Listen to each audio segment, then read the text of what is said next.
3 times by Al Horford in the fourth quarter. He was excellent from the opening tip. That you could sort of maybe get a hint it wasn't the Celtics night when Embiid took a 3 on one of the game's first possessions and it hit front rim and then just kind of got a good bounce and went in. But this was an all-around team effort. Maxey was awesome. It's kind of unbelievable when you look back at what the scouting report said about him as a shooter when he came into the NBA. He's just fully a knockdown guy at this point. Tobias Harris did his thing in this game as well. And this was the danger for Boston when you let Philadelphia come in and take game 1 without Embiid in the lineup. This was a danger for Boston when it couldn't close out that game in game 4. Now the Celtics are in a really difficult position, and the Sixers are playing, they have to be extremely confident based off the way they sort of approach this one. Yeah, I know people talk about Boston like playing with fire. We saw this in the first round against Atlanta, blowing that game 5. They ended up, of course, winning in game 6. You look at Jason Tatum, had 36, but wasn't really efficient. Didn't shoot the ball very well. The C's as a team shot under 40%, and from three-point range, James, 12 of 38, just 31%. Al Horford over 7, and at least 6 of those, James, were wide open looks. Yeah. How difficult was it for the C's out there shooting on their own parquet? It was not their night. Al Horford missed every open look he got, and they were virtually all completely unguarded out there on the perimeter. It's wild. It actually made me think back to a really unpleasant experience for James Harden and Daryl Morey and PJ Tucker from a few years ago when they missed all those 3-pointers against the Warriors in game 7, and they were just creating good looks and then bricking them. The Celtics kind of play a similar way, right? Like, it's a lot of just drive and kick, drive and kick, drive and kick. And I think when they watch the tape, they will be happy with a lot of those offensive possessions and the type of threes they generated, but the shots just were not going down. And I think that ends up kind of sapping your energy. That ends up affecting the way that you play defense. And like, this was not just a case of, oh, Boston just had some shots not go in. Like, they were all around outplayed, but the shooting was off. The shooting was in particular off from Al Horford, who earlier this week referred to himself as an elite shooter and sounded really confident talking to reporters about the shot coming around. But this was certainly not how you back up that kind of talk. Yeah, the old nickname for Al Horford, of course, was Average Al, below average on a Tuesday night in game 5 for the C's. Let's spin this thing forward, James. All right, the Celtics were in this position last year, lost early on against Milwaukee, won a game 6 in Milwaukee on the road. Jason Tatum, of course, the historic performance there at the 46, came back, won a game 7 at home, also game 7 in the Eastern Conference Finals, won down on South Beach. Can the C's get her done on Thursday night in game 6? Who do you like and who do you favor in that game 6 with Philly leading the series 3-2? They can get it done. And I'll pick Boston based on the talent on the roster, their sort of track record over the course of this season, and the fact that we saw them do, this exact thing last year. But it won't be easy. I mean, I'm thinking back even to that game 5 against the Milwaukee Bucks last year. That was very different. The Celtics were in control for most of that game, and then there was a fourth quarter run by Milwaukee. It became a possession game, and they couldn't quite pull it out. This was a basically wire-to-wire win for the Sixers. Like, the Celtics were just flat out dominated on their own home court. They have to kind of look themselves in the mirror. They have to really think about how they want to approach this matchup, where they want their shots to come from, what their plan is on the defensive end, particularly against that Harden Embiid pick and roll that has been really difficult to stop. I think the Sixers, the Celtics basically gave them life early on in this series, and now, they're dealing with a really, really confident opponent. They're dealing with a healthier and better version of Joel Embiid, I think, compared to what he was a week ago. And they're going into an extremely hostile environment in Philadelphia. So, yeah, I think the Celtics can do it. They have the talent to do it. They've shown they can put up a lot of points against this team, but it is going to be the hardest thing that group has done this season. Can they do it? Yes. Will they do it? We'll all find out Thursday night in Philly. C's, whew.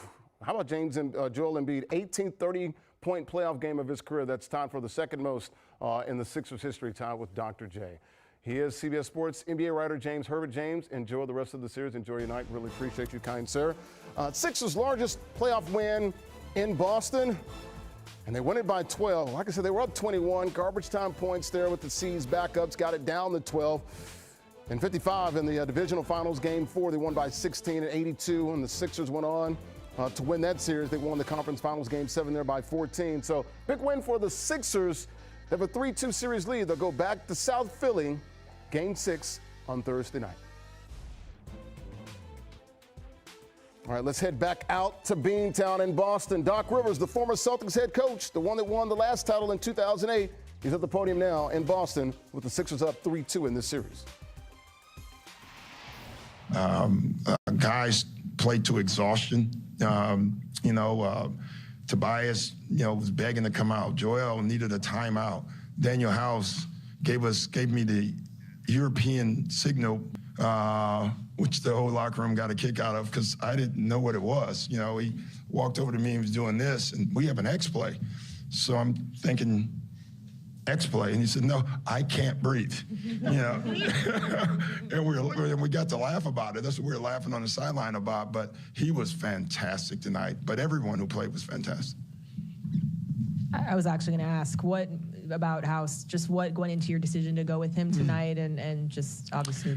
Yeah, listen, you go with a gut. I can tell you, we talked about it painstakingly yesterday and today between 3 guys who to play.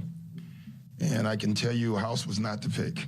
But I just picked him. I just thought his size, I thought we needed size and we needed athleticism. And that's something that he has. And I also thought that he's the guy that has played with James the most. And he knows how to play with James.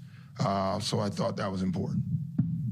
We saw as each of the guys walked off ahead of you, all of them came off with just stone faces, like no celebrating. You said, we heard you say you haven't done anything yet. No, we haven't. Are you proud of that attitude that they're bringing off the floor? I'll let you know, because we can say it, but you still got to do it. We were up 3-2. All right, that's it. All right, that's it. We have to get our rest and we have to get ready. Because they're going to come and play great, and we got to be able to sustain that and still win the game. She took your question. She did. Oh, damn it. What was the difference today in the second half compared to the second half in Game 4? Because you guys are basically in the same spot. Yeah. Third instead you extended. Kept playing. I kept saying it. I said it in my pregame. Was all about the game's going to have ebbs and flows. We cannot stop playing. We cannot stand still.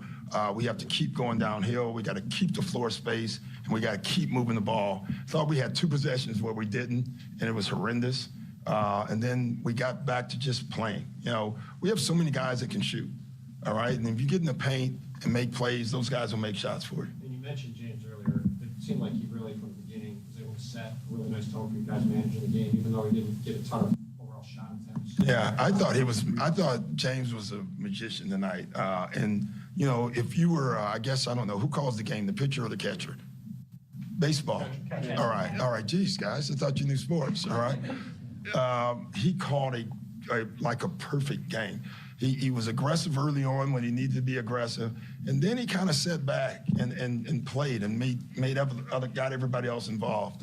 I thought he was unbelievable. Was there anything specific that got the pick and roll with him and Joel going? It seemed like you guys really got to that in a way that the pass game didn't. Yeah, spacing. Space better. We got to keep working on them because they just come from everywhere, and we just got to keep guys cutting in space. I thought it was our best cutting game. In the other game, Joel would pop, the guy on the slot would stay there. Now the guy on the slot is cutting out. So either that guy gets a layup or Joe gets to his spot, and I thought we did a good job of that. Doc, can you talk a little bit about your defensive game plan, especially early? It seemed like you. Sixers get the win in Boston, 115-103. Joel Embiid was a monster, an MVP monster on Tuesday night. Had a game-high 33. Look at Embiid this post.